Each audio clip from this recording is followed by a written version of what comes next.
মানে ৰাতিপুৱাৰ ভাত সাজ এইফালে আছে বেঙেনা পিটিকা আৰু এইফালে আছে মাটি দাইল আৰু এইফালে আছে যোৱাকালি অকণমান মাংসৰ তৰকাৰী। বহুতে এটা কথা কৈছে মোক যোৱাটো ভিডিঅ'ত মই মাটি দালি খোৱা বিষয়ে দিছিলোঁ। মাটি দালি মই কোনোদিন খাই নোপোৱা নহয়, আমি খাওঁ, কিন্তু আমি কমকৈ খাওঁ। কিন্তু মই মাটি দালিটো খুবেই খাই ভাল পাওঁ।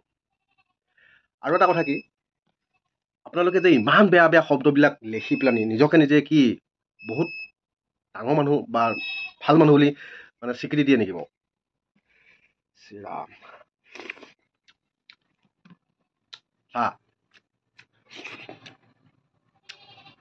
তহঁতে যিমানে বকি নাথাকক কিয়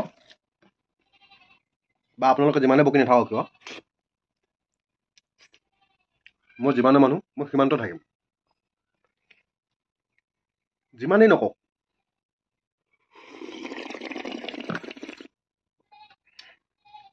আৰু মই সদায় খাই থকা মানুহ, মই খাই থাকিম। আমি অকল খায়ে নাথাকোঁ। দৈনন্দিন আমাৰ যিটো নিজৰ কাম, সেই কামসমূহ কৰাৰ পাছতহে আমি এনেধৰণে খাব পাওঁ।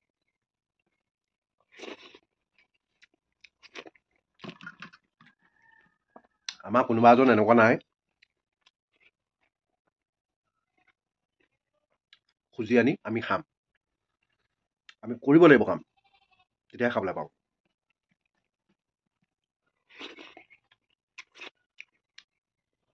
নিজৰ 10 আঙুলি আজুৰি খাওঁ কাৰণে মানে কেমেৰাৰ সন্মুখত ভাত খাই আপোনালোকক দেখাব পাৰোঁ।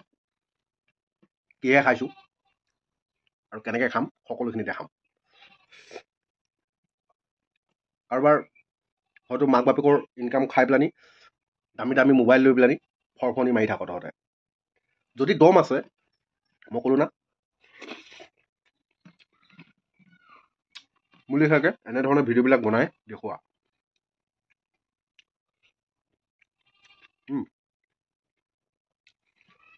এনেই চেলবেল কৰি লাভ নাই।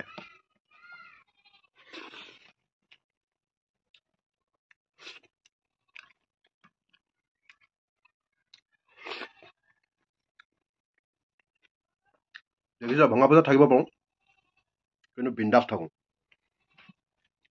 বুজিছানে? এনেকুৱা বেয়া শব্দ প্ৰয়োগ কৰি নিজক নিজে শিক্ষিত এখন, আৰু বিশেষকৈ তহঁতৰ লাজ লাগিব লাগিছিলে, কাৰণ তহঁতৰ নিজৰ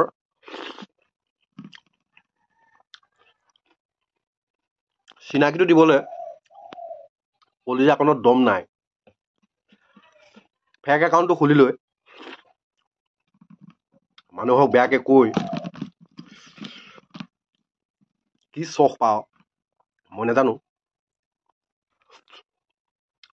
মই কিন্তু উৎসাহ পাওঁ। সেয়া মোৰ বাবে বহুত এটা ডাঙৰ আশীৰ্বাদ। মই ক'লো মোৰ কাৰণে বহুত ডাঙৰ আশীৰ্বাদ।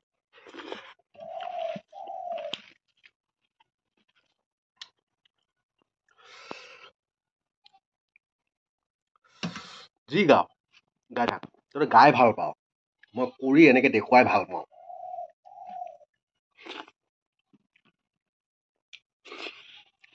আৰু কাৰোবাৰ চকু পুৰি একো লাভ নাই। নিজৰ দমত চলোঁ, নিজৰ দমত খাওঁ।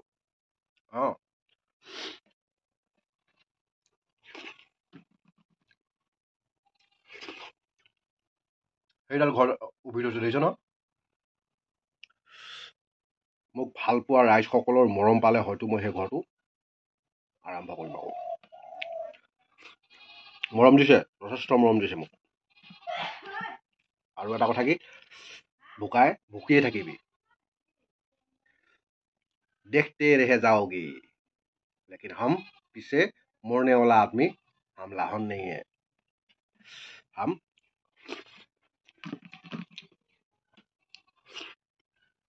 सिर्फ आगे तरफ देखता है, पीछे तरफ मुड़ के देखने वाला हम नहीं।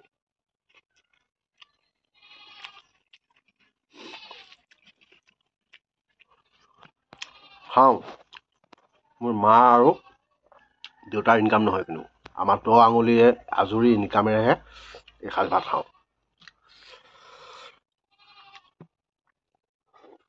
কাৰণে অপেন কথা ক'ব পাৰোঁ। আঙুলি হাতত তলোৱা চুচি চুচি খাব পাৰোঁ।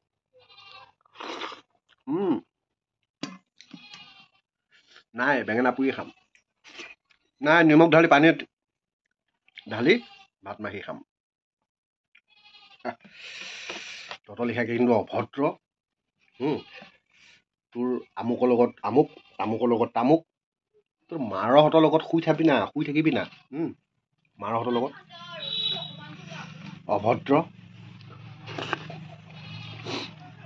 পাৰিলে মাৰক সুধি চাবি মই কোন কাৰ ফালৰ আছিলোঁ বুলি সুধি চাবিচোন। বুজি পালি নে? তই কাৰ ফালৰ আছিলি সুধি চাবি মাৰক।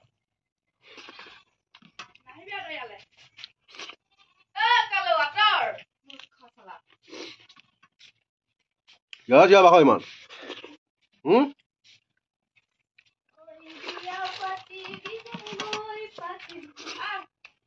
জানমণি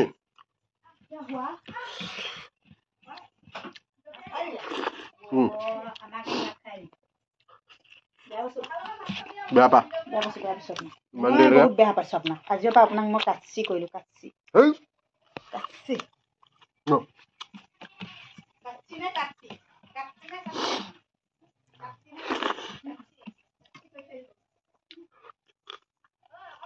সেইটো কাৰণে কৈছো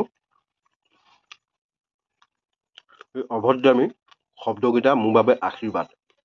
কিন্তু তহঁতৰ জ্ঞান কোনদিনাখনি ঘূৰিব সেইটো চাগে যতটো সম্ভৱ তহঁতক জন্ম দিয়া 10 মাহ 10 দিন গৰ্ভত ৰাখি জন্ম দিয়া মাৰ বাপেৰে হালেও গম নাপায়।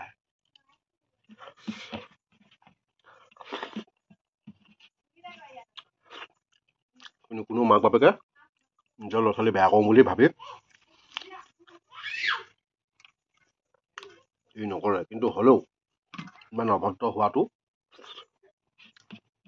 ভাল নহয়। বৰ ভালৰ কাৰণে আগবঢ়া নাই মানে তহঁতবিলাক। নিজক এবাৰ সুধিবি। মই ক'লো না তহঁতে যিমানে যি নকওঁ কিয় মই যেনেকুৱা মানুহ তেনেকৈ থাকিম। মই হতি যোৱা মানুহ নহয়। যিহেতুকে মোৰ মা দেউতা মই ইনকাম নাখাওঁ, যিহেতুকে আমি নিজৰ ইনকামত খাই টমত থকা মানুহ। বৰ বিশেষ বেছি নকওঁ। এতিয়ালৈ বাই এপিচ মাংস